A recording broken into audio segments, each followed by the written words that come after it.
Bismillahirrahmanirrahim. Alhamdulillahirabbil alamin. Wassalatu wassalam ala asyrafil anbiya'i wal mursalin wa ala alihi wa sahbihi ajma'in. Rabbi shrah li sadri wa yassir li amri wahlul 'uqdatam min lisani yafqahu qawli, amma ba'du. Assalamualaikum warahmatullahi wabarakatuh.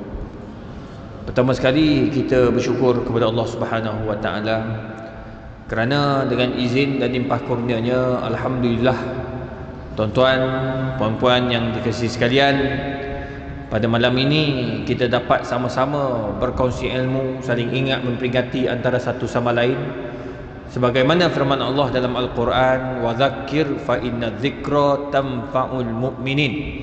Ingat memperingatilah kamu, sesungguhnya dengan ingat memperingati itu mendatangkan banyak manfaat dan faedah kepada orang-orang yang beriman.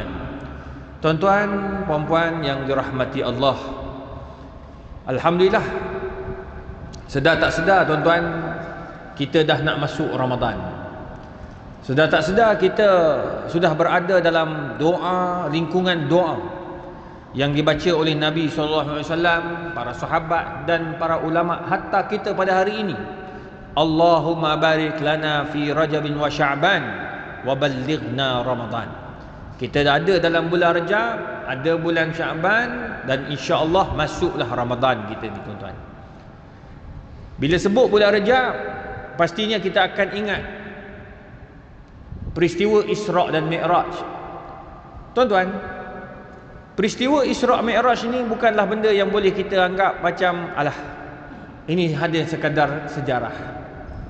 Mungkin kita akan ada kata pula, perlu ke kita nak buat majlis peringatan kepada Isra' Mi'raj? Perlu ke? Saya jawab perlu.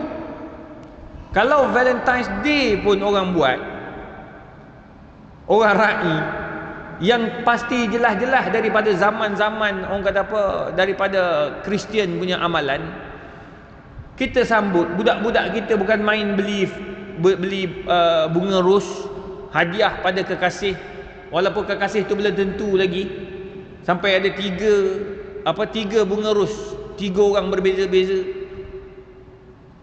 Lepas tu tak jadi tuan-tuan, dia kahwin dengan siapa? Yang tak dapat bunga ros tu. Nak katanya banyak benda yang tak betul, orang raih. Yang lebih teruk lagi ni kita bulan Mac. Lepas ni bulan Mac, lepas ni bulan April. Bulan Ramadan ni bulan April. April nanti dia ada satu pula, dia panggil April Fool. Dia perbodohkan orang dengan April Fool. April Fool, apa benda lah budak-budak ni. Tapi itu dibawa. Kalau benda-benda macam tu pun dia orang orang kata apa, duk sambut. Takkanlah Isra' Mi'raj tak disambut. Bila kita sambut Isra' Mi'raj, apa yang kita dapat? Bagi orang yang tak pernah dengar sejarah Isra' Mi'raj, dia orang akan nak tahulah apa berlaku sebenarnya. Nabi jumpa siapa sebenarnya? Nabi buat apa sebenarnya? Ada yang tanya, apa semua dia buat? Ramai yang dah tahu. Oh, Nabi pergi Isra' Mi'raj berdasarkan firman Allah dalam Quran, subhanallazi asra bi 'abdihi lailan minal masjidil haram ilal masjidil aqsa alladzi barakna haulah linuriyahu min ayatina. Allah kata, aku perjalankan Muhammad daripada Makkah sampai Masjidil Aqsa. Allah sebut Masjidil Aqsa direct.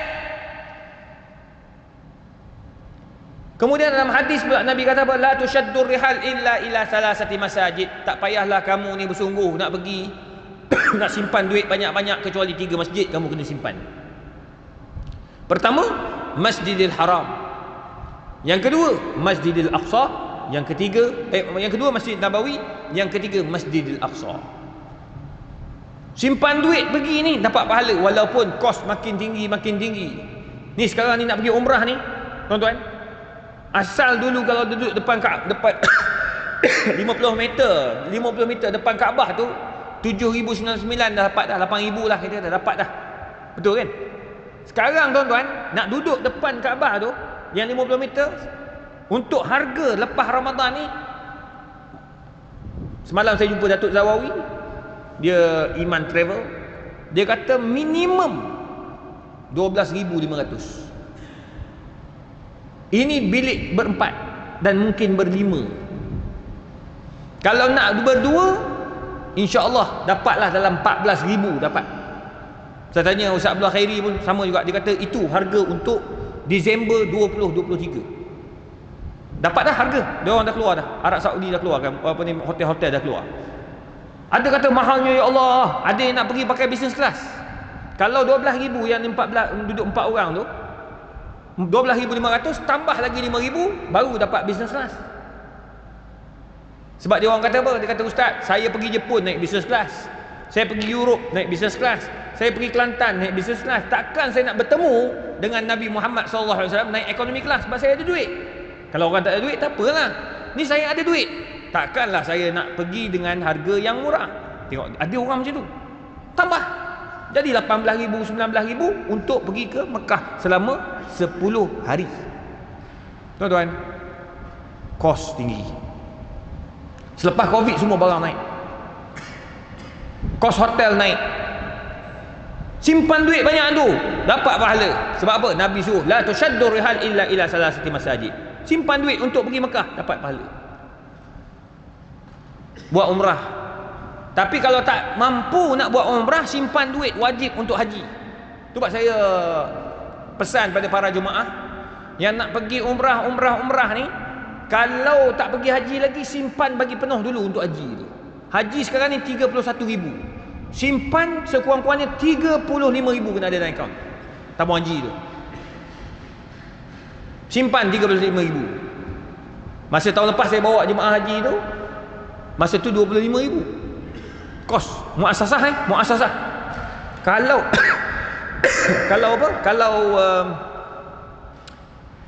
kalau travel agent lain lah. Ini muassasah yang bawah tabung haji tu, dia adalah dia punya level-level dia 25,000. Ni untuk tahun ni yang 25 tu dah jadi 31,000. Dah diumum pun tabung haji. Ini yang biasa, package biasa. Kalau pergi dengan package travel, memang paling murah boleh dapat 49,000. Itu pun bilik 5 orang. Tu dia punya kos lah, kos. Tuan-tuan kena ingat kat situ lah. Tu sebab saya selalu pesan tuan-tuan, jangan keluar duit daripada tabung haji nak pergi umrah. Sebab yang wajib tak pergi lagi. Kalau tuan-tuan dah pergi haji, selesai, tak apa. Tuan-tuan nak pergi banyak kali umrah pun tak apa. Haji tu sekali je, wajib pergi. Simpan tu wajib. Ada orang dia bawa keluar di duit, dia bawa keluar duit umrah daripada tabung haji, duit dah tak cukup. Tengok-tengok nama naik. Bila nama naik tu yang kita risau. Tiba-tiba Allah, duit tak ada.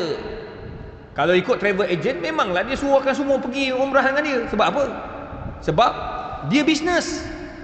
Tuan-tuan, bukan orang bisnes. Duit cukup-cukup, buat cara cukup-cukup. Duit lebih, buat duit cara lebih. Ini hukum. Jangan main, tak apa tuan-tuan, pergi umrah dulu. Umrah ni penting. Betul, umrah penting. Bagi yang ada duit. Yang tak ada duit, simpan dulu duit. Ni pesanan kepada travel agent dan juga yang bawa orang pergi umrah. Tak kisah, bawa, tapi biar betul-betul. Saya ada seorang datang jumpa saya, dia nak pergi umrah dan ikut saya gitu. Lepas tu saya kata, makcik ada duit? Okey, alhamdulillah, makcik nak keluarkan tabung haji. Saya kata, tabung haji berapa ringgit? Dia kata, alhamdulillah ada lebih kurang 15,000 masa tu 11,000 je, 9,000 ke 11,000 tabung haji bagi. Saya kata, tapi kalau keluar duit ni 6,000, 7,000, makcik nak pergi umrah haji macam mana ni tahun depan? Tak apa, lambat lagi nama. Saya kata, tak payah makcik, takut tiba-tiba datang lagi nama. Betul masin mulut saya, tahun tu nama dia naik untuk pergi haji.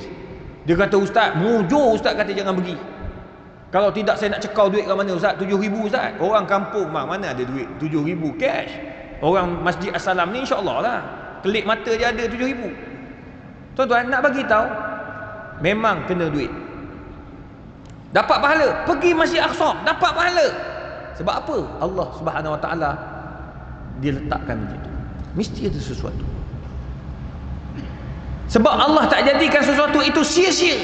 Tu ingat, sia-sia. Allah tak pernah bagi sesuatu itu sia-sia. Allah adakan binatang, ada sebab. Allah bagikan manusia, ada sebab. Allah bagi manusia ada akal, ada sebab. Allah bagikan apa ni, muka bumi ni sesuai untuk hidup, ada sebab. Semua bersebab. Allah haramkan babi, ada sebab. Allah haramkan apa nama, makan binatang yang tak sembelih, ada sebab. Saintis dah jumpa dah. Semua bersebab. Kenapa perlu sembelih? Ada sebab. Kenapa kena tembak? Ada sebab. Semua ada sebab. Apatah lagi bila Allah kata berhijrah, dibawa berjalan Nabi daripada Mekah sampai Masjid Aqsa pun ada sebab. Malam ni tuan-tuan, saya tak mau cerita tentang sejarah apa yang Nabi jumpa, tapi apa yang saya nak cerita, apa yang kita boleh ambil daripada falsafah Isra' dan Mi'raj. Apa kita boleh ambil? Pertama, tuan-tuan, Allah nak ajar kepada kita haqiqatul iman. Yarfa'illahu alladhina amanu minkum walladhina utul ilma darajat. Allah angkat martabat orang beriman bila dia jadikan ilmu itu darajah. Dia sebut iman dulu. Sebab ada orang dia ada iman, dia ada ilmu tapi tak beriman, jadilah orientalis.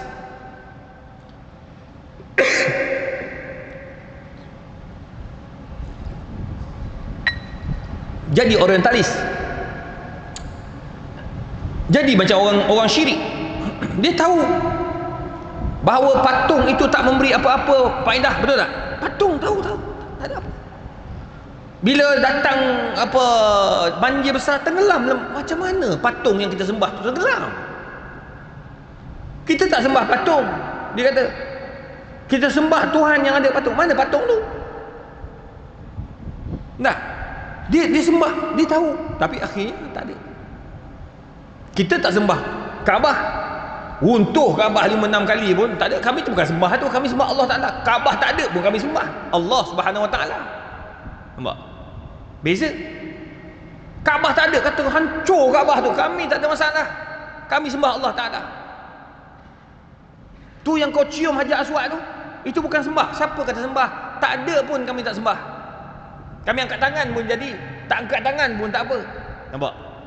Maknanya kami tidak bergantung dengan batu, kami tak bergantung dengan Kaabah, kami bergantung dengan Allah Subhanahu wa taala. Qul huwallahu ahad, Allahu samad, lam yalid wa lam yulad wa lam yakul lahu kufuwan ahad. Ini kita percaya. Itu beza. Tapi keimanan ni lain, tuan-tuan. Bila kita beriman, buat apa yang kita buat kita akan yakin. Contoh, bila orang ada iman, dia akan datang masjid. Kenapa? Kenapa, tuan? Ustaz, datang masjid. Kenapa orang ada iman datang masjid? Ni ramai orang tamu di depan ni. Kena tanya soalan. Kalau Ustaz Azhar Idrus kena dengan dia. Kenapa? Sebab orang yang datang masjid dia tahu innama ya'muru masajidallah man amana billahi wal yawmil akhir, beriman kepada Allah dan hari kiamat. Dia tahu setiap tapak yang dia datang daripada rumah ke masjid dapat pahala. Tu sebab dia sebut akhirah. Innama ya'muru masajidallah man amana billah wal yawmil akhir.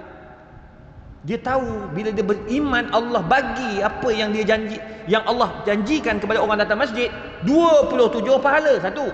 Lepas tu perjalanan daripada rumah, kata ni depan ni ada rumah, jalan kaki dia dapat pahala. Dua. Setiap tapak di kulli khuta ajrun.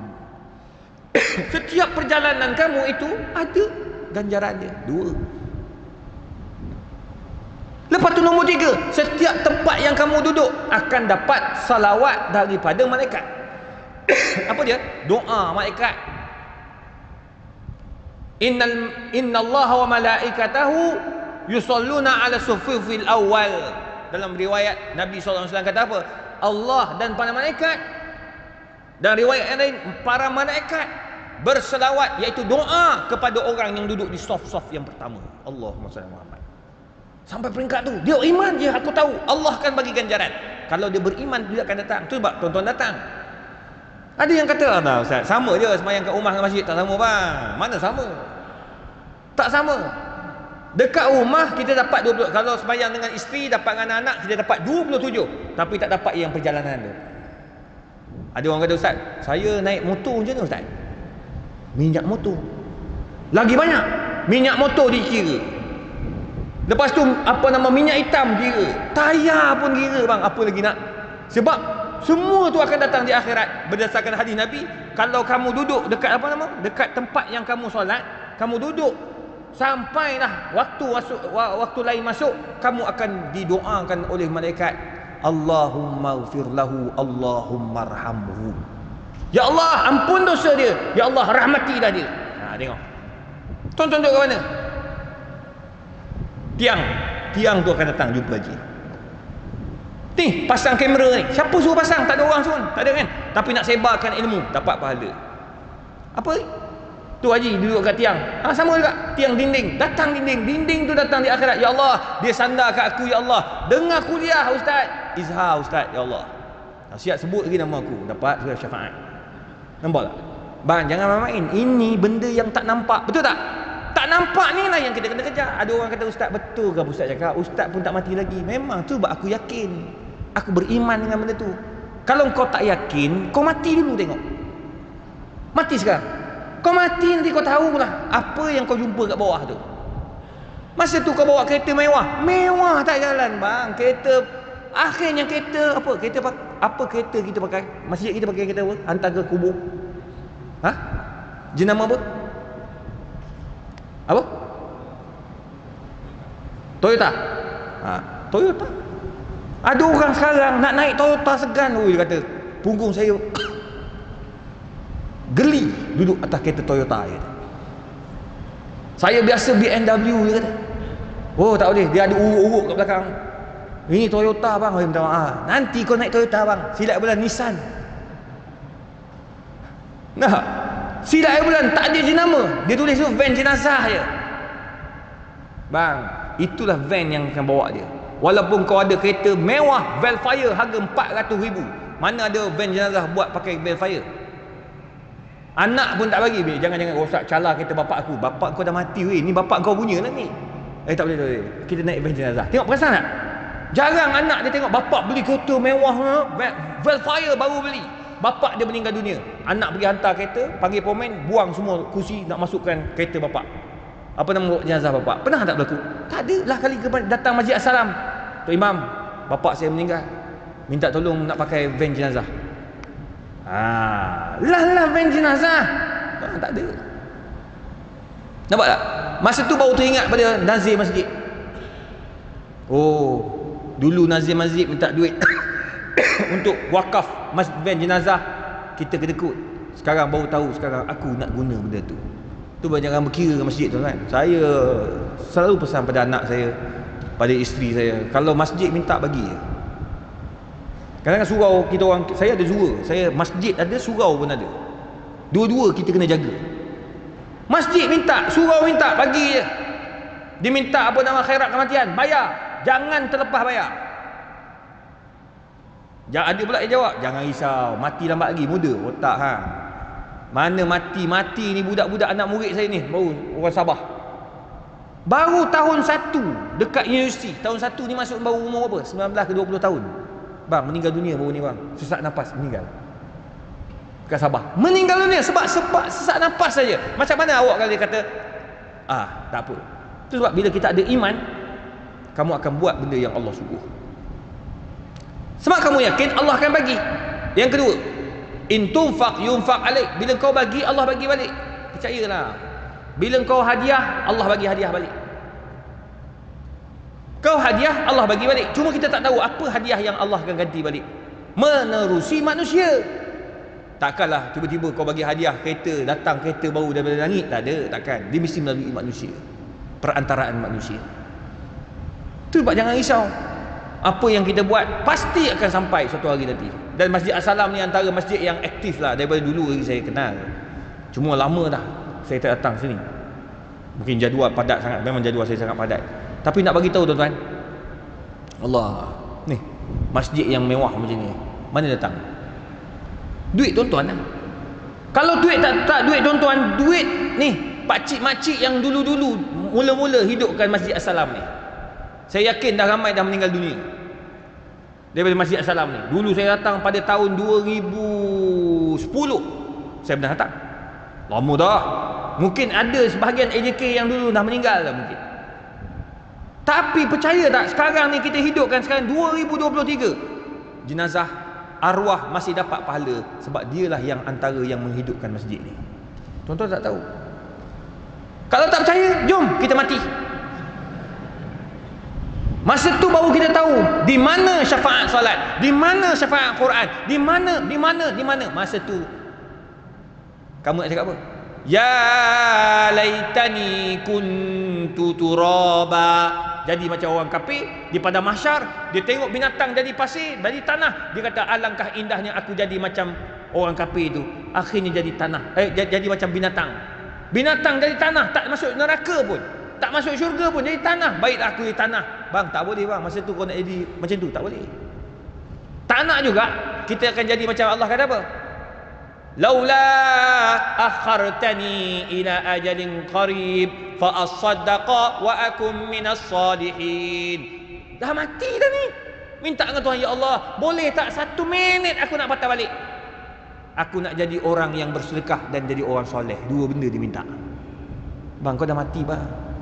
Allah kata apa? Walan yuakhirallahu nafsan idza jaa ajaluha.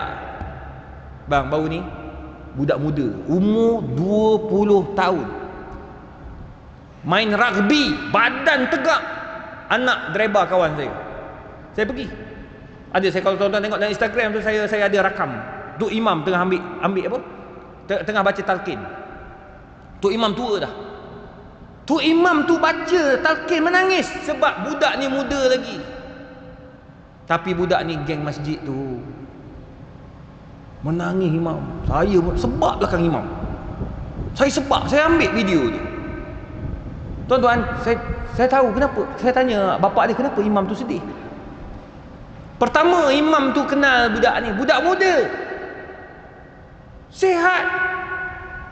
Masa dia meninggal, tak sangka bang, dia meninggal bermula dengan apa tau? Dengan ni, bisul tak kebah-kebah. Pergi klinik, doktor bagi ubat tu, ubat ni tak jadi, makin besar, makin bekak, lari ke hospital. Dia demam panas, pergi hospital, doktor tengok, pop, buat dia punya apa, dia punya bisul dah membesar. Buat pembedahan jadi besar tu bisul. Buat pembedahan dekat bahagian punggung. Bang, bila buat pembedahan, dia kena infection, koma budak ni. Koma, bila koma, buah pinggang rosak, paru-paru kena jangkitan. Disebabkan mula dengan jangkitan tu yang mamai dengan bisul. Pergi berubat, jumpa doktor, biar doktor check. Dia ni pula ambil, lepas tu dia tak jumpa dah, dia makan ubat, habis ubat dia buat tak tahu, dia ingat macam biasa. Tuan-tuan, jangan. Allah ambil umum, nangis orang keliling, budak-budak muda penuh, budak-budak muda. Tu sebab jangan ingat, orang tengok sampai tu imam menangis, bermakna dia baik dengan manusia. Tu sebabnya mari tuan-tuan tu, iman kita kena tinggi. Tu pertama. Bila iman kita tinggi, kamu jangan risau, kamu takkan makan rasuah. Sebab apa? Kamu tahu rezeki kamu tu ada. Tanpa rasuah kamu ada rezeki. Kamu tak perlu nak menipu orang. Sebab apa? Kamu tahu rezeki kamu tu ada. Ni tengah tersebar sekarang ni orang buta. Kan perasan tak kalau kita makan dekat kedai mamak lah apa semua, orang buta datang, perasan tak? Lepas orang buta satu, datang orang buta dua, macam ada persatuan orang buta semua kawasan tu. Saya antara yang suka bagi kot. Hari ni tengok video dah, aku dah mula sebab dah. Sebab apa? Mana pergi duit aku sebelum ni? Nabi Nabi anggap orang ni di akhirat jatuh semua daging-daging pada wajah dia. Sebab apa? Malu depan Allah, kau banyak meminta dengan orang, kau tak bekerja. Tuan-tuan tahu tak?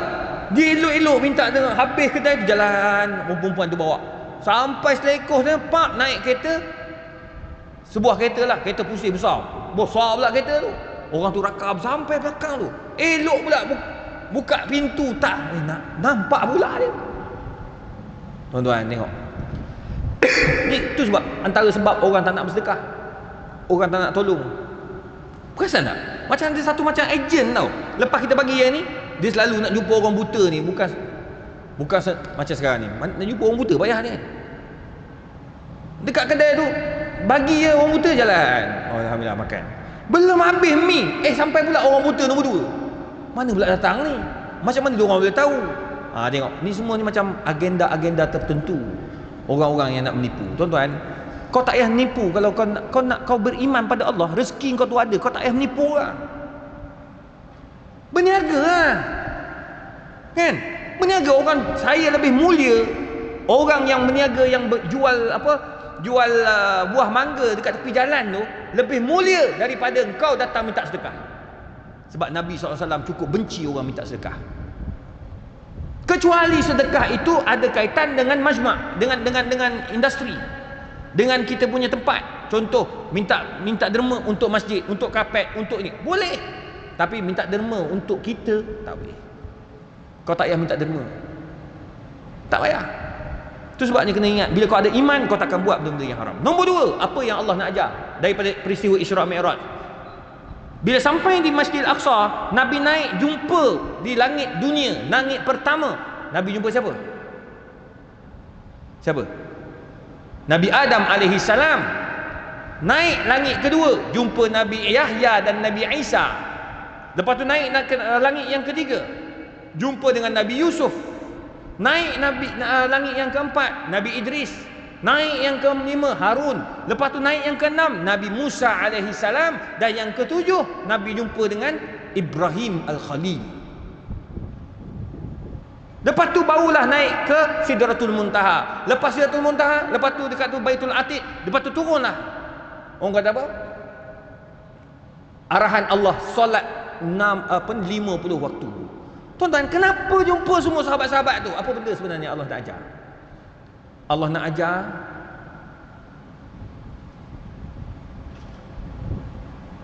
ta'awun bainal asdiqa. Carilah sahabat yang baik. Siapa sahabat baik? Dia akan nasihat bila kita salah. Tengok apa yang Nabi Musa buat, seorang sahabat kepada Nabi Muhammad SAW dalam kerasulan. Apa Nabi Musa cakap? Wahai Muhammad, kau dapat berapa? 50 waktu. Nabi Musa, aku dapat 50. Oh, banyak boh. Dia bukan cakap bahasa Kelantan. Banyak boh. Dia minta lagi lah. Aku jaga dah Bani Israel. Bani Israel tak boleh buat boh. Mu naik lagi lah, jumpa. Naiklah Nabi. Jumpa Allah Ta'ala, turun naik. Nak bagi tahu betapa besarnya solat tu, Allah tak bagi perantaraan Jibril. Allah panggil terus naik jumpa Allah Ta'ala. Puasa, ni dia masuk Ramadan, datang arahannya melalui Jibril. Zakat melalui Jibril. Haji dan umrah melalui Jibril. Ajar tentang Islam, iman dan ihsan melalui Jibril. Tapi bila sampai bab solat, kau naik atas. Naik atas. Haji dulu kerja apa Haji? Kerja apa dulu? Sekarang kerja lagi? Dulu kerja apa? Government? Kementerian? Kementerian Pertahanan. Tengok, Haji kerja Pertahanan. Tiba-tiba Haji, nama apa Haji? Taufik. Haji Taufik. Tiba-tiba Haji, sampai memo ataupun telefon daripada menteri Setiausaha Sulit kepada Menteri Pertahanan masa tu, Datuk Seri sekian-sekian. Saya tak tahu zaman bila, sebab menteri banyak sangat. Saya pun dah tak ingat nama menteri, nama kementerian pun aku dah tak ingat. Banyak sangat perubahannya. Menteri panggil, Setiausaha telefon, Assalamualaikum Tuan Taufik, Datuk Taufik, minta maaf nak tanya ni, boleh datang ke pejabat sekarang ataupun datang dalam esok pukul 10.30 pagi. Haji Taufik tiba-tiba, kenapa? Sepatutnya Haji akan lapor kepada ketua Haji, ketua bahagian. Ketua bahagian akan melapor kepada TKSU. Selalunya mesti macam tu kan. Ini tak, terus menteri nak jumpa. Bila menteri nak jumpa, percayalah, mana ada projek besar nak dapat. Nah, kalau apa pasal menteri nak jumpa Haji? Kan? Ni Allah panggil ni. Wahai Muhammad, naik jumpa atas. Asra bi'abdihi laylan minal masjidil haram ilal masjidil aqsa alladhi barakna haulah. Kejap lagi, nombor 3. Yang sekarang ni Allah angkat naik atas sebab nak bagi satu benda yang besar, iaitu solat. Tu kau tinggal buat apa? Siapa bagi nasihat, bagi perbincangan, bagi minta tolong, turunkan daripada 50 jadi 5? Nabi Musa. Tu sahabat. Dia akan bagi pandangan yang baik kepada kita, bukan pandangan yang tak baik. Bang, berhenti rokok bang, berhenti. Haram bang, haram bang. Kau pindah ke vape, sama je sebenarnya. Apa pula rokok pergi ke vape? Berhenti teruslah. Kawan yang baik, dia akan bagi nasihat, dia akan bagi teguran. Bang, jom datang masjid bang. Tu kawan-kawan kita, geng-geng tabligh, bagus. Walaupun dia orang ni tuan-tuan, dia datang lepak tidur kat masjid 3-4 hari, 7 hari. Tuan-tuan, percayalah, dia orang lah yang berani pergi ketuk rumah orang. Saya tak berani bang. Saya bukan level tu, tak sampai level tu. Level dia orang tinggi lagi. Bang, siapa berani? Assalamualaikum. Kita keluar-keluar. Apa khabar? Nama saya ni. Dia nak ajak pergi masjid, kita beramal gini. Bang, Allah, kita tak. Saya, kawan saya seorang profesor. Jusabi. Dia masuk tabligh. Dia tinggallah kereta dia. Dia pakai kereta okey jugalah, profesor, gaji besar kot. Pakai BMW. Tapi mana bawa BMW pergi rumah orang tu? Tak ada. Dia jalan kaki masuk kawasan perumahan. Ada orang tengah basuh kereta. Dia kata, Assalamualaikum. Nak maghrib lah, dekat nak maghrib lah. Dalam 15 minit, 20 minit lagi lah. Jom kita sama-sama kita pergi masjid. Tuan, tak apalah tuan. Tuan pergi dulu.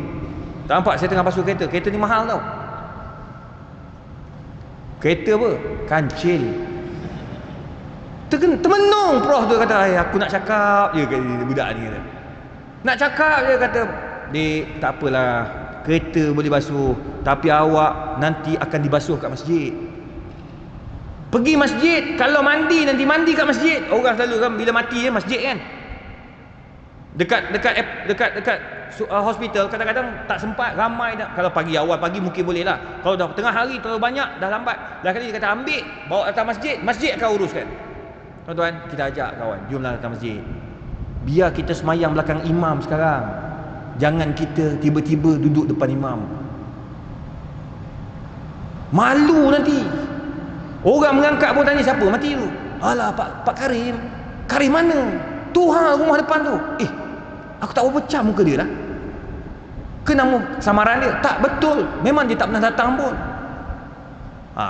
Akhirnya datang. Tuan-tuan, percaya tak? Akhirnya, apa nak bagi tahu? Kena ada sahabat yang sentiasa menegur. Apa lagi yang kita nak masuk dekat situ? Bila jumpa dengan semua sahabat, perpaduan tu berlaku. Nak ajar, jangan berpecah belah.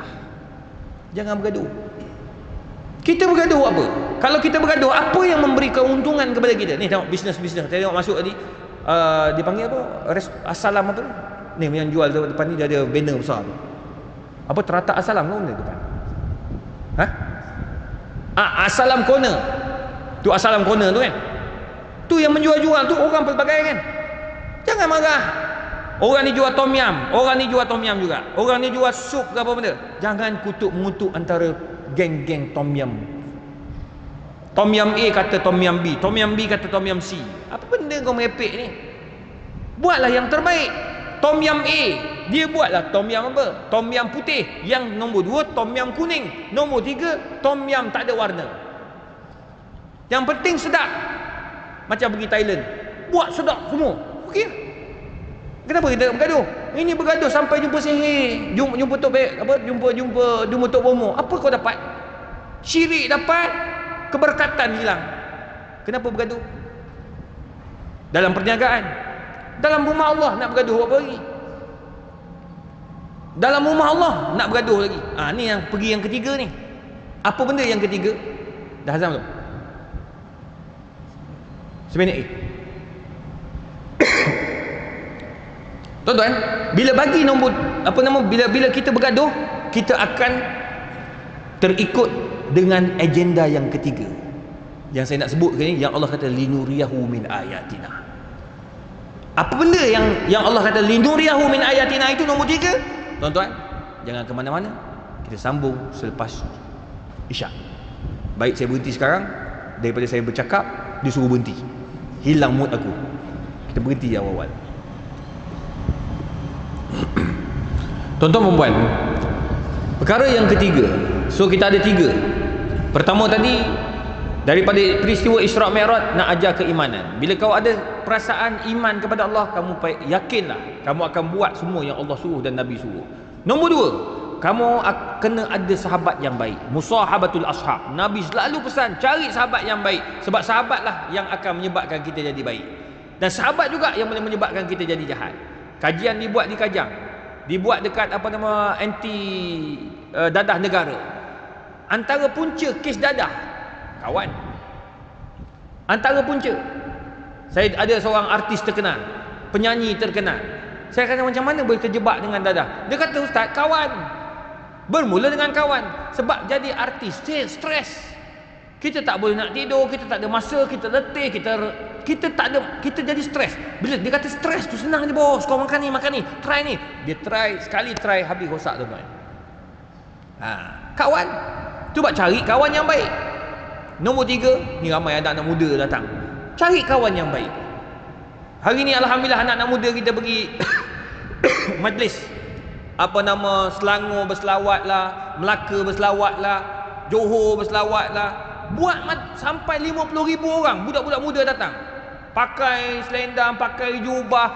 Ini benda baik. Walaupun dia ni jarang semayang, pergi majlis selawat, sekurang-kurangnya lepas tu dia akan semayang. Jangan pukul orang, jangan nasihat, jangan keras dengan orang. Nah, kita ajak dia orang. Budak-budak muda ni dia suka benda-benda macam tu. Ni orang tu dia nak pakai selendang, kita kata, alah, kau belum tahap ustaz nak pakai selendang dah. Alahai.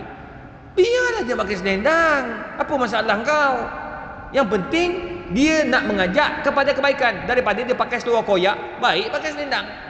Nampak? Tak apa. Yang penting dia tutup aurat, dia nak buat benda yang baik. Nombor dua, cari kawan yang baik. Daripada Isra' Mi'raj ni. Nombor tiga, ni penting. Penting. Saya pukul 9 saya berhenti. Jangan risau. Memang kuliah saya tak pernah lebih pukul 9. Kalau lebih pun sikit lah, 10 minit tu standard lah. Saya tahu orang Puchong tak suka lama-lama. Semualah satu Malaysia saya pergi, semua sama juga. Macam Ustaz Azhar, dia sejam-sejam. Kuliah dia sejam-sejam. Dr. Samad sejam-sejam. Dia takkan lajak sampai 3 jam. Jarang kuliah sampai 3 jam. Uish, saya tak tahu semangat apa dia pakai sampai 3 jam. Sejam ya. Lepas tu atau lewat sikit, sejam setengah. Ustaz Azhar 2 jam sebab ada soal jawab. Sebab soal jawab banyak. Tuan-tuan, yang ketiga ni penting. Apa benda? Linuriyahu min ayatina. Kamu tengok apa yang aku tunjukkan di sekelilingnya. Apa yang ada dekat Palestin. Tuan-tuan, Allah nak tunjuk makahidul kuffar. Yang Allah kata dalam Quran, walan tarda ankal yahudu walan nasara hatta tattabi'a millatahum. Yahudi, Nasrani takkan setuju dengan apa yang kau buat. Dia nak kau ikut dia. Tuan-tuan, percayalah, Yahudi, bila tuan-tuan pergi Palestin, tuan-tuan tengok macam mana perangai Yahudi. Rupanya Yahudi ambil yang Nabi suruh, tapi dia reka sesuatu untuk kita buat benda yang Nabi larang. Kawan-kawan saya ramai buat PhD, tuan-tuan. Saya duduk kat universiti UKM. Ramai kawan-kawan saya buat PhD di luar negara. Saya dapat buat PhD di luar negara. Saya buat tentang biotek. Fatwa berkaitan biotek. Nak tentukan hukum hakam baru ni. Nak hukum apa, vaksin. Nak hukum tentang makanan yang diubah suai genetik, GMF, GMO. Ni sekarang ni ada pula makanan baru yang menggunakan plasma darah. Kita tak makan darah, kita makan plasma darah. Siapa yang bawa? Barat. Plasma darah. Kita tak makan darah, tapi gunakan darah untuk keluarkan plasma dan gunakan untuk makanan moden. Antara dengan fishball, meatball. Tapi kita yang ada di Malaysia ni ada logo halal. tak pakai darah. Dia pakai bahan barulah untuk bagi pejal. Tuan-tuan, Yahudi ni dia bijak. Kawan-kawan saya buat PhD kat luar negara, kena kat US. Saya dapat dekat Australia, dapat dekat UK, dapat. Tapi masalahnya penyelia yang setuju nak ambil saya jadi anak murid dia, seorang Yahudi seorang. Dekat Australia Yahudi. Profesor tu Yahudi. Saya kata, macam mana aku nak buat PhD dalam bidang penentuan hukum, tiba-tiba yang ajar aku Yahudi. Saya belajar dekat Syria daripada sekolah menengah sampai habis. Lepas tu pergi Mesir setahun, buat masters. Saya tak pernah belajar dengan Yahudi, tak pernah belajar dengan orang kafir. Ada kawan kata try lah belajar dengan orang kafir, kau dapat something baru. Itu yang akhirnya orang kata apa, buka tudung boleh sebab darurat. Tak boleh. Tapi sebab ni tak nak bagi apa, orang kafir nak ajar. Saya fikir, boleh ke dia nak ajar aku? Macam mana aku nak tentukan hukum? Dia ke arah situ. Saya tolak. Lepas tu dia kata, tengok pula dalam latar belakang ni, dia lebih kepada ekonomi Islam. Contoh, saya buat benda lain, saya buat tentang produk makanan. Saya kata tak boleh. Lah kali buat kat UK juga, tapi tambah M Malaysia, UKM. Saya buat tentang babi, DNA babi dalam makanan. Tapi nak bagi tahu tuan-tuan, kawan yang buat kat UK, buat kat US, dia kata betul. Ada satu seorang tu dia buat tajuk tentang kehebatan Umar bin Khattab dalam pentadbiran Khalifah Rashidin. Nak jadikan, dia nak keluarkan apa kehebatan yang ada kepintar atau kebijaksanaan Umar dalam pentadbiran. Tuan-tuan tahu Yahudi dia apa? Brother, aku dah baca banyak dah. Yahudi ni dia baca kitab fiqh, dia belajar kitab hadis, dia belajar kitab Quran. Dia boleh baca Quran. Yahudi. Kita orang Islam tak boleh baca Quran, malu bang. Dia orang boleh baca Quran. Dia tahu kat mana ayat tu duduk, apa tafsir ayat ni, baca kitab Qurtubi, baca kitab ni. Dia suruh baca kitab-kitab ulama kita. Malu kita bang. Okey. Bila dia sebut macam aku dah baca banyak, kau nak copy paste aku tak mau. Aku PhD mesti ada satu teori-teori baru, the new theory. So kau kaji kelemahan Umar bin Khattab. Aku nak tengok apa benda baru yang ada pada Umar. Kawan ni mikir macam mana. Kalau tak aku tak mau supervise kau. Dia dah habis masa 6 bulan 7 bulan, dia dapat JPA punya tanggungan. Lambat habis kena bayar. Kalau tak lulus kena bayar. Lagi teruk. Tuan-tuan, nak tak nak, dia bincang, tak apalah, dia buat. Tapi tesis dia tak mau bagi ke orang. Dia kata untuk aku dapat PhD je. Yahudi tak kisah, yang penting aku dapat. Apa lemahnya Umar bin Khattab? Tu dia. Tuan-tuan, Yahudi dia nak benda tu. Itu akhirnya dia orang keluar. Kenapa Nabi kahwin banyak? Dia tulis kat situ dalam kitab, dalam buku Orientalis. Orientalis ni pemikir-pemikir barat. Dia tulis kat situ sebab Nabi kahwin banyak, ramai, kerana Nabi adalah simbol seks dalam Islam. Simbol seks dia balunnya. Benda ni ditulis, diulang balik oleh Profesor Said Ramadan Al-Buti dalam Fiqh As-Sirah. Diterjemah bahasa Melayu dah. Tapi tuan-tuan tak beli. Terjemah bahasa Melayu tu buku sirah terbaik dunia sebab dia ada analisis terhadap sejarah. Tuan-tuan, ya Allah, Yahudi ni macam-macam. Samalah juga macam di Syria, di Palestin. Tuan-tuan pergi, apa yang Palestin buat? Apa yang Yahudi buat? Pertama, Yahudi dia ikut apa yang Nabi sebut, ad-dinun nazafah. Islam itu bersih. Agama itu bersih. Yahudi tuan-tuan sampai dekat Palestin, tuan-tuan akan masuk kawasan Israel. Kawasan Israel macam mana tuan-tuan masuk? Singapura macam itulah Israel. Sebiji bersihnya tuan-tuan. Tuan-tuan, masuk tandas dia wangi tuan-tuan, macam masuk assalam. Aku tak tahulah, lebih kurang kot. Cantik masjid ni, mungkin dalam tandas pun cantik. Wangi, bersih, boleh duduk lah atas tandas dia, tak kotor. Yahudi punya masuk. Orang masuk, keluar masuk, tak ada kotor sebab ada orang jaga, bersih. Tapi kalau tuan-tuan masuk pula yang Masjid Aqsa punya, kawasan orang Islam punya, ya Allah, kotor, Tuhan je tahu. Tu mentaliti. Kita kena ubah. Sebab negara-negara Islam nak jumpa yang betul-betul bersih, tak jumpa. Tuan-tuan pergi Jepun, tuan-tuan akan jumpa bersih. Tak, tuan-tuan pergi ke Rom, tuan-tuan akan jumpa bersih. Sebab apa? Sebab dia jaga apa yang Islam cakap. Kita tak ikut. Yahudi berjaya. Tapi dia wujudkan benda yang tak bersih untuk kita guna. Antaranya apa? Rokok. Rokok. Pencemaran udara. Tuan-tuan pergi ke Palestin. Palestin ni tuan-tuan masuk, dia akan blok A, blok B, blok C. Tuan-tuan sampai blok A. Blok A ni 100% orang Islam Arab Palestin. Kalau situ tuan-tuan masuk, samalah macam tuan-tuan pergi Mekah dan Madinah.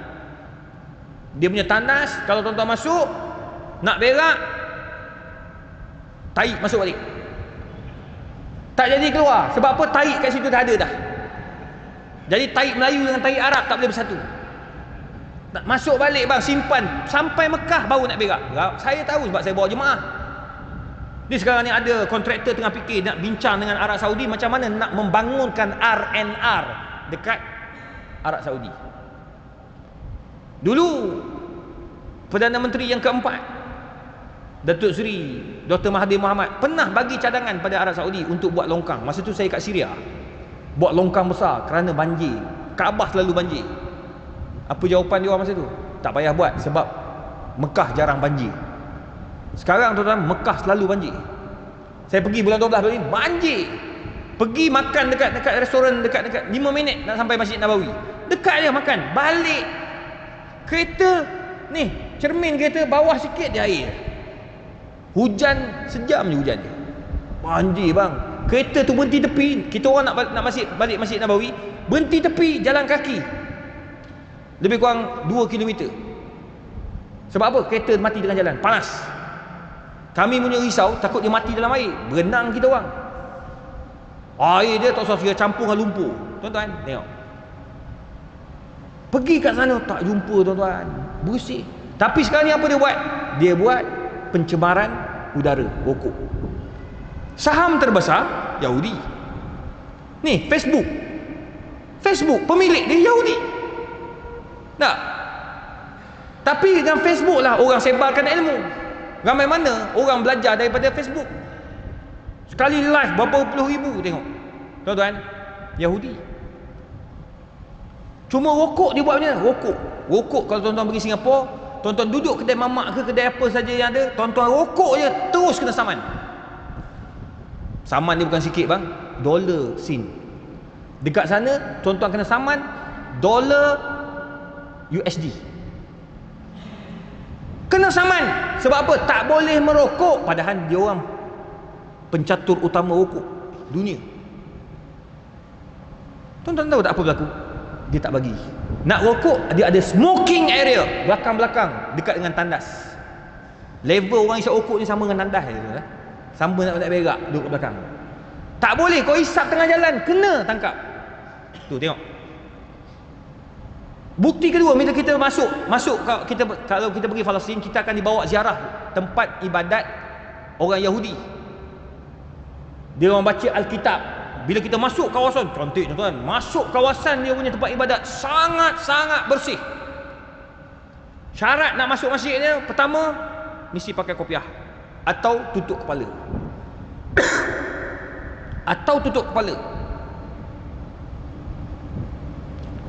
Topi ke apa saja pakai. Tu buat orang Yahudi dia ada topi kecil belakang. Kecil kan kat belakang tu. Jangan pula datang masjid pakai topi kecil tu. Soheh Yahudi punya. Kita penuh je lah. Dia mesti kena ada something. Kalau tak pun ambil. Kalau tak ada, dia orang akan ambil kecil tu. Dia buat macam ni. Gitu. Tutup kepala. Dia akan tutup, mesti tutup punya. Tak boleh buka. Nombor 2, masuk mesti quiet, jangan bising. Sebab tu kawasan ibadat. Tak boleh bising. Dia tulis tu. Dia tu gambar. Tuan-tuan bising je, datang jaga dia. Orang yang jaga tu Yahudi datang. Halau keluar tu, cakap banyak tak? Kasar, dia orang kasar tu, kasar. Dia tolak keluar. 2. Yang pelik ni dalam keadaan siap tu, kita jemaah ada bawa budak-budak tau. Budak-budak tak apa. Confuse aku. Orang tua tak boleh bising, tapi budak bising berlari-lari. Ada rabai dia pakai topi besar, dia ni panjang. Dia baca kitab macam tu aja. Budak-budak lari ikut, lari belakang-belakang untuk rabai. Rabai tu tolak tepi je gitu. Tak ada ketuknya kepala budak tu, tak ada. Macam tok imam kita buat. Bukan tok imam sini, tok imam lain. Dia tolak macam tu dia tolak, pegang kepala, jalan. Dia sambung balik baca. Gitu. Budak berlari tak apa. Tu sebabnya Yahudi kenapa dia tak mau dia bagi budak masuk? Sebab dia nak bagi budak-budak kau tengok rumah ibadat selalu. Kau membesar dengan keimanan kepada agama dia tu. Kita orang Islam kena ajak macam tu lah. Tengok macam budak-budak ni. Budak baju putih ni. Siapa? Anak. Baju putih lah, tengok. Diam je. Ini kira baik ni. Jarang aku tengok budak tak bergerak ni. Ni seorang ni. Ni semua mufti Selangor ni semua ni. Bang, Yahud dekat sana tuan-tuan, budak mesti lari punya lah sebab cantik. Tuan-tuan masuk tu dia punya tu, oi cantik dia punya environment dia, kita masuk tu macam budak memang confirm lari lah sebab dia cantik. Dia luas, dia menyebabkan budak nak main lagi-lagi. Bang, tapi orang tua tak boleh. Dia nak bagi apa? Budak-budak, engkau tengoklah, inilah tempat ibadat kita. Kau pergilah pusing dunia, jangan lupa rumah ibadat.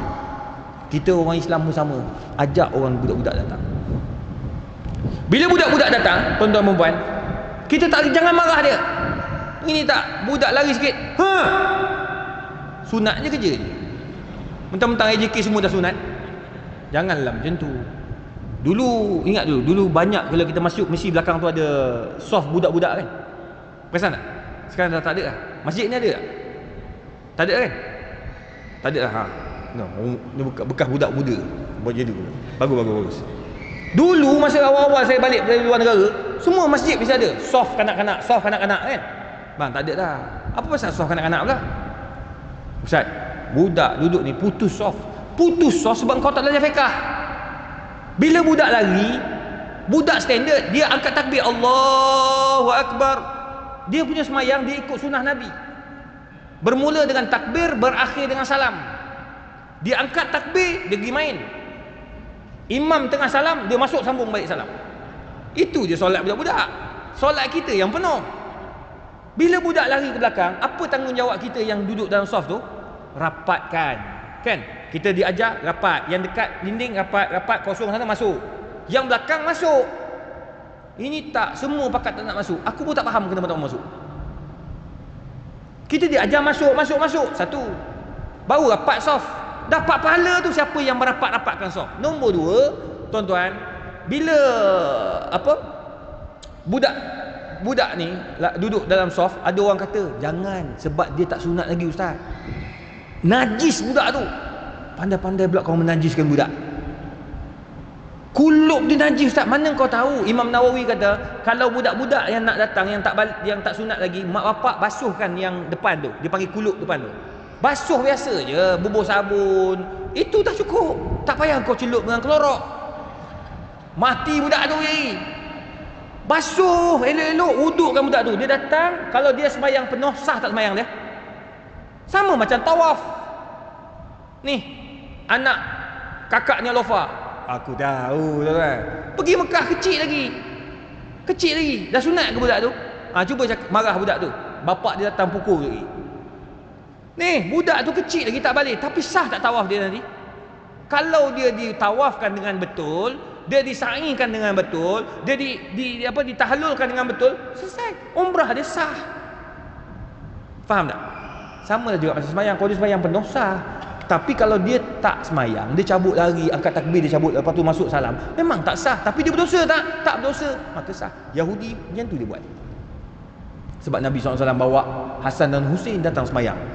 Husain duduk atas belakang Nabi. Punya kuda dengan Nabi tuan-tuan. Mana ada Nabi marah? Nabi sujud lama lagi. Sahabat tanya, ya Rasulullah turun wahyu ke? Tak. Budak main belakang tak mau kacau. Jadi aku banyakkan doa masa tu. Kita cuba imam buat macam tu. Atau budak tu atas imam, insya-Allah melekat atas tu. Tengok budak tu tengah bagi khutbah kat atas tu. Bang, tengok Yahudi dia jaga. Nombor 2. Nombor 3, apa yang Yahudi buat? Tuan-tuan, masuk masjid tu no smoking. No smoking. Di walaupun tepi-tepi dia orang nampak, kamera nampak isap rokok, datang orang tangkap, bayar. Charge. Kita tuan-tuan, kawasan masjid ni. Itu saya tengok kat Putrajaya. Saya masa sampai-sampai saya duduk dalam kereta rehat sekejap. Dalam kereta ni ustaz-ustaz penceramah ni selalu duduk dalam kereta, dia sampai awal dia duduk rehat. Letih. Kemudian saya parking kereta tu betul-betul bawah signboard yang tulis itu dilarang merokok. Rokok difatwakan haram oleh Muzakarah Fatwa gini tahun saya dia ada. Datang mamak tu awal, dia datang awal juga. Dia sandar kat tiang tu dia rokok. Elok tulis tepi tu haram. Ini kita punya mentality. Kedai mamak tulis no smoking, elok dia hisap rokok situ. Bila mamak tanya, Kau ada pasport tak? Dia marahnya mamak tu. Mamak tak ada pasport tu masuk dalam. Bang, Yahudi tak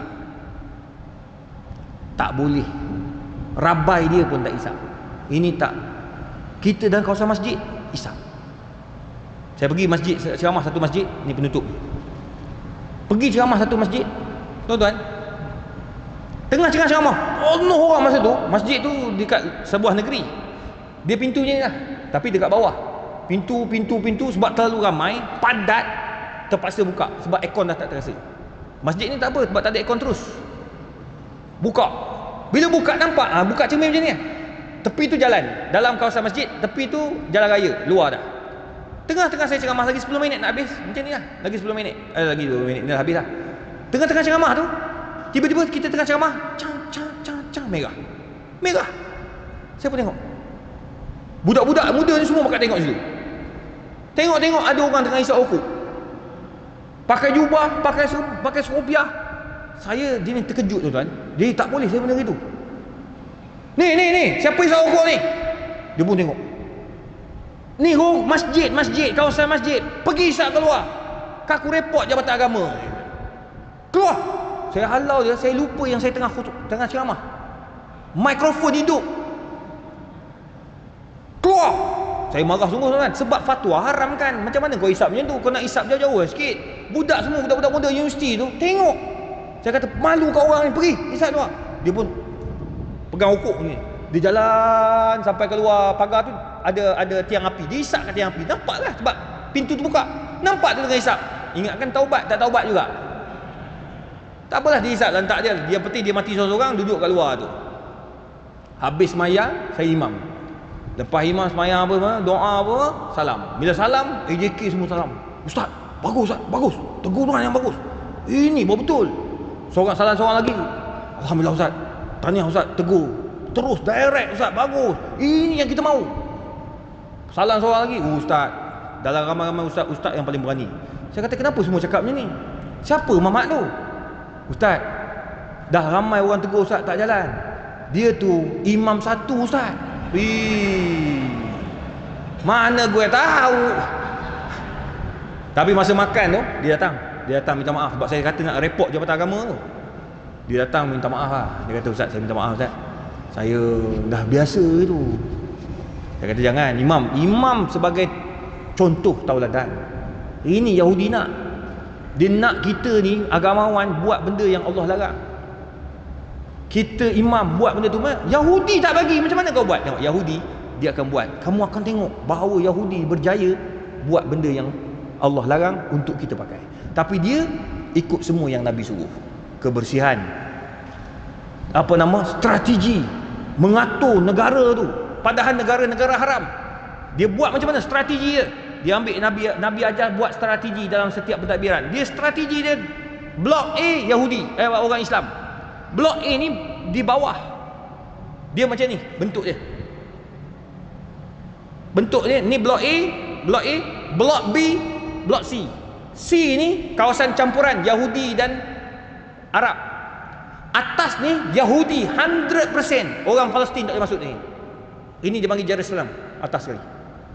Orang Palestin yang ni bawah. Ini kasta bawah.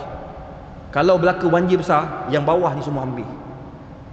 Sampai atas tu semua Yahudi punya duduk masuk situ macam masuk Paris. Tonton turun ke blok C. Blok C yang duduk di atas bukit orang Yahudi, bawah di lembah-lembah semuanya orang Islam. Bila banjir besar, semua mati. Rumah-rumah orang Islam di jalan. Rumah dia orang semua atas bukit. Strategi. Nabi ajar strategi. Kita orang Islam tak berstrategi. Terakhir, dia berjaya pecah belahkan orang Palestin. Dalam Palestin ada dua parti politik, Hamas dan Fatah. Mereka berjaya pecahkan orang Arab kepada dua, pecahkan orang Islam kepada dua. Akhirnya peta Palestin tidak ada dalam Google, dalam peta dunia tak ada. Dia terus letak Israel gitu terus. Sebab apa? Orang Islam kita berpecah. Jadi tuan-tuan, belajarlah daripada sejarah. Belajar daripada apa yang sedang strategi Yahudi sedang buat. Inilah Yahudi sedang buat sekarang. Dan sekarang mereka memonopoli ekonomi dan perubatan. Tuan-tuan tak payah cakap banyak. Sekarang dia orang tengah buat daging culture. Dia orang habis $5 billion untuk hasilkan daging makmal. Daging makmal ni tak payah sembelih. Tuan-tuan makan daging rasa macam daging betul. Kalau daging kambing, kambing. Kalau daging ayam, ayam. Daging lembu, lembu. Sekarang 3 binatang. Dia buat dah mula pada tahun 2022. Awal tahun 2022. Sekarang ni di Singapura dah dijual nugget, bukan daging ayam tapi daging ayam makmal.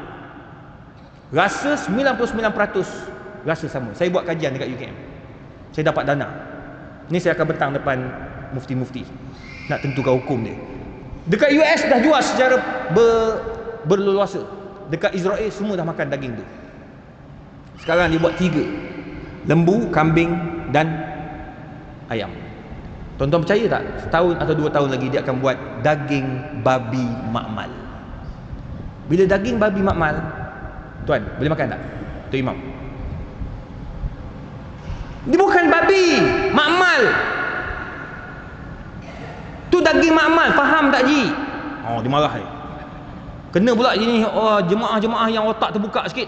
Kita kena faham ini teknologi. Kenapa tak boleh makan? Haji jangan kolot sangat. Sudah bang, lepas ni orang makan daging babi makmal lah. Masjid As-Salam buat gulai babi dalam kurungan makmal. Rasa memang babi, sebiji babi, tapi bukan babi. Ini yang berlaku non-alcoholic drink. Kita minum minum arak, tapi bukan arak, sebab alkohol dah dibuang. Tu kita jelaskan, kalau daripada syarikat arak memang tak boleh langsung. Arak tu dia buangnya tu bagi kita makan, minum. Tak boleh. Tapi ada dah orang Arab minum. Tuan-tuan, ni sekarang ni dah pening.